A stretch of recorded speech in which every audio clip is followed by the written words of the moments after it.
On a aussi des audios exclusifs d'un habitant du village à vous faire écouter. Et c'est vrai que, vous allez voir, ce sont des éléments quand même importants qu'ils nous ont donnés. On a joint Gilles par téléphone, un habitant du village qui connaît parfaitement les lieux et ses habitants. Il nous décrit d'abord le village, un tout petit endroit où tout le monde se connaît forcément. Écoutez.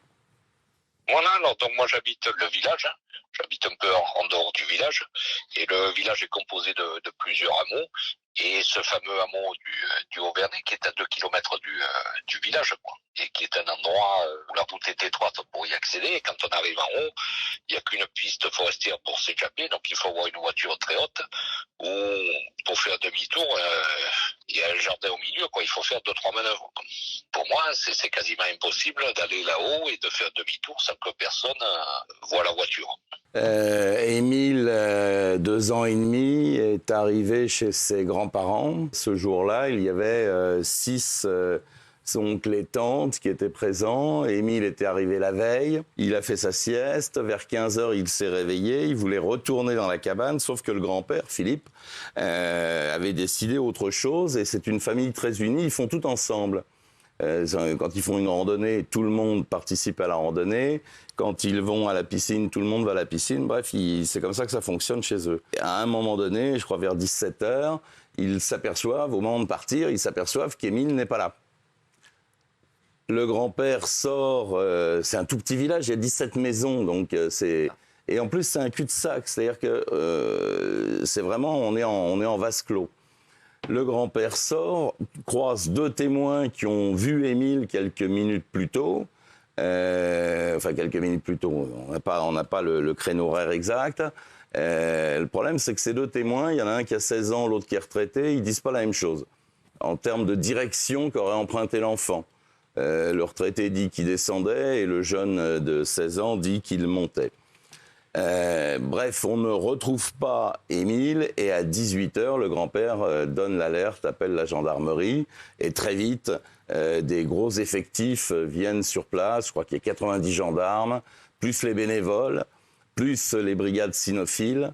Et on fera décoller ensuite un hélicoptère avec un radar un radar thermique qui permet de retrouver éventuellement une trace de ces enfants. Ce petit garçon, en fait, pourquoi elle a retenu l'attention, cette histoire? Parce que ça, quand on est maman, quand on est parent, c'est l'enfer absolu, c'est ce qu'on redoute de plus. C'est-à-dire son enfant qui échappe à la vigilance des grands-parents pendant quelques minutes et qui disparaît. Parce qu'on n'a rien retrouvé. Je parle sous votre contrôle, Michel. Absolument. Pas de sang, pas de voiture. C'est-à-dire que ça fait 2 mois que les enquêteurs auditionnent en permanence les gens du village. C'est une histoire folle. Auditionnent et on ne trouve rien sur la disparition du petit Émile. Il faut dire qu'à partir du moment où on fait venir 800 bénévoles pour battre la campagne, s'il y avait des traces, elles ont été malheureusement effacées. Aujourd'hui, on a un malaise de suspicion, quoi. Et les gens se regardent les uns les autres, quoi, hein. Il y en a un qui conduit un peu vite dans le village, ou qui s'est arrêté de boire 2 pastilles souverains, ou l'autre qui a fait une vidéo qui sort un peu du commun. Alors on dit celui-là, il n'est pas tranquille, donc ça apporte beaucoup de suspicion, quoi. Alors il y a différentes pistes. Est-ce que vous pouvez nous le donner? Parce qu'il y a des pistes complètement incroyables.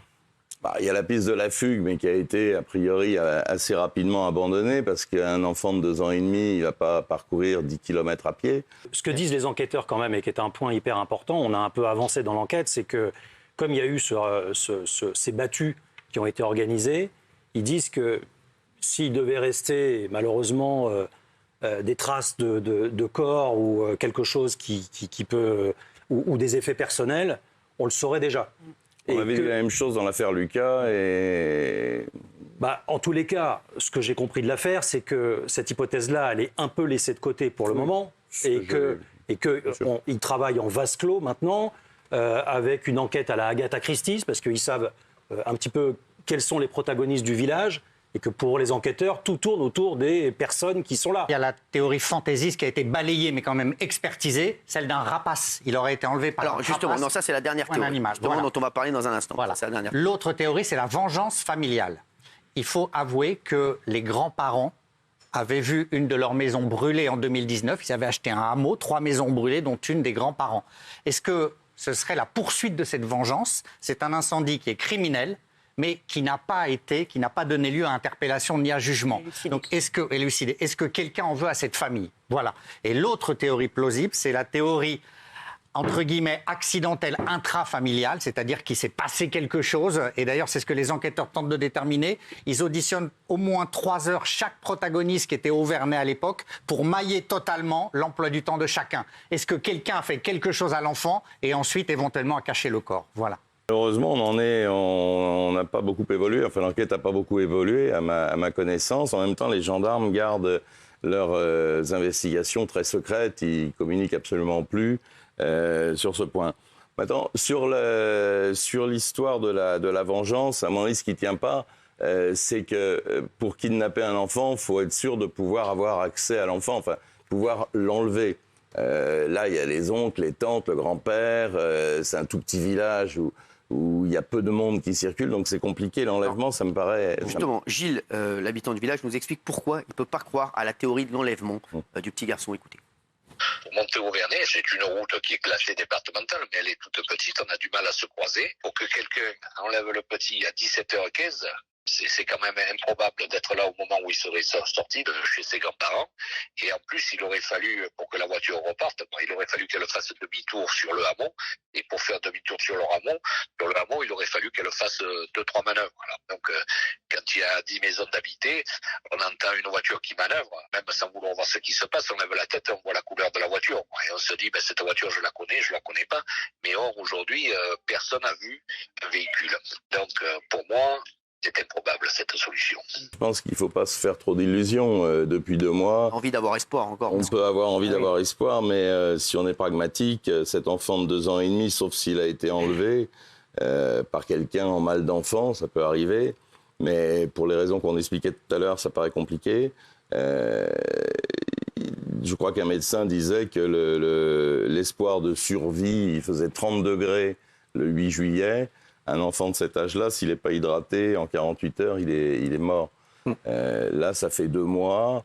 Après, bon, je veux bien qu'on garde l'espoir, mais ça me paraît quand même une hypothèse peu.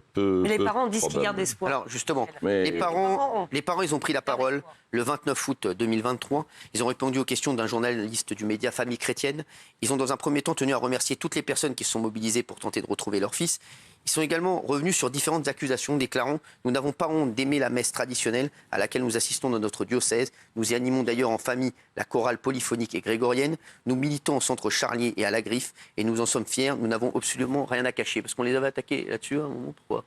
Oui, c'est-à-dire qu'à partir du moment où les gens ont un mode de vie un petit peu différent des autres, forcément, quand il arrive un drame dans la famille, on va chercher le petit détail.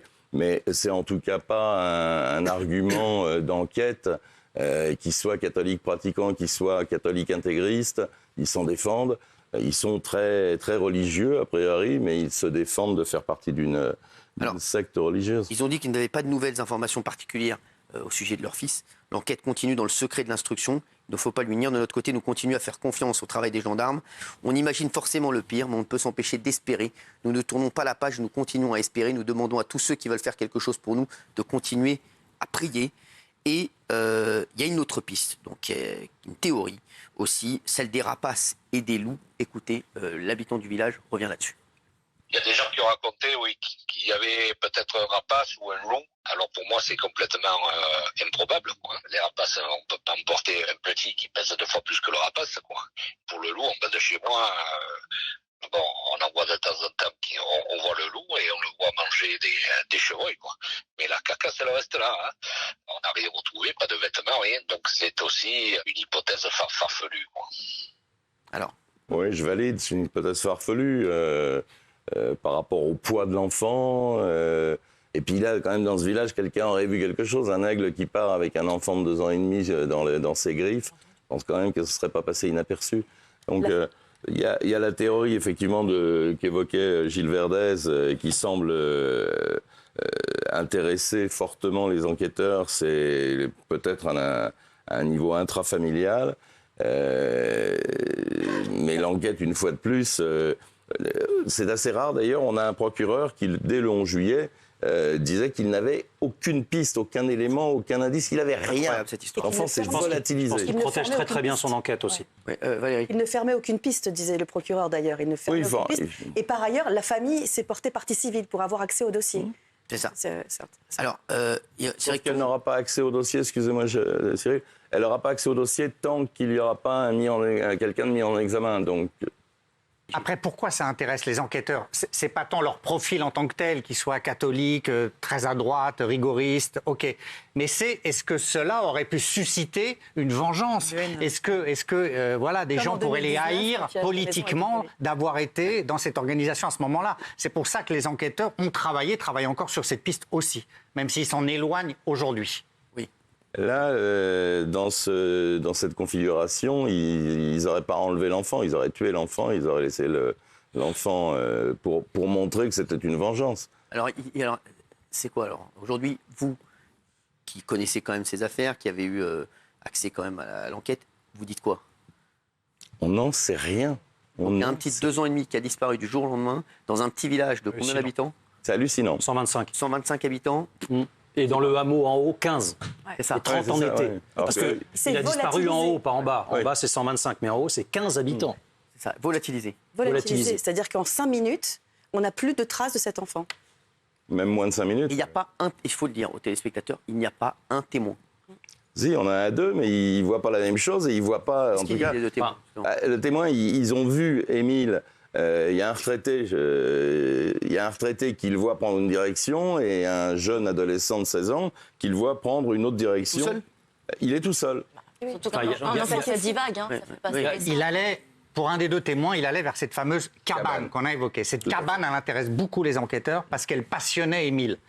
Alors, il voulait aller vers cette cabane à ce moment-là, selon un des 2 témoins. Il Donc, l'avait fabriqué avec son grand-père. voilà, toute l'équation, c'est est-ce qu'il a été là-bas, est-ce qu'il a désobéi, est-ce qu'on l'a retrouvé là-bas, est-ce que cette cabane est un lieu névralgique pour les enquêteurs? Il se pourrait bien qu'autour de cette cabane, se soit potentiellement passé quelque chose. C'est une des pistes. Est-ce qu'on l'a puni? Ouais, C'est une des pistes. et alors on pense bien sûr, pour les parents, ça doit être Terrible. terrible. Terrible, C'est terrible. terrible. C'est vraiment... Enfin, moi, j'ai du mal à croire que personne ne sache rien dans le village. c'est ce qui est Quand curieux. tu as un C'est village, je ne sais curieux, pas si chacun. vous connaissez des villages de 15 ou 30 habitants, Oui. un cul-de-sac où on sait forcément qui va dans un sens, qui va dans l'autre. Je comprends, enfin, j'arrive pas à Oui, il y a une comprendre omerta. comment Il y a des gens qui... personne ne saurait rien. Je c'est pense pour ça que- c'est c'est pour ça que moi, les gendarmes vous ont disiez auditionné. la piste de la disparition, elle est écartée. D'abord, d'un point de vue du chef d'inculpation, l'enquête, elle est ouverte aussi pour enlèvement. Et séquestration. Et séquestration. Alors c'est aussi pour des raisons techniques, parce que ça permet aux magistrats d'élargir les enquêtes. Plus d'actes. Mais c'est pas impossible non plus, quoi. Enfin, tout est possible. pourrait être toujours vivant, du coup, Merci à vous.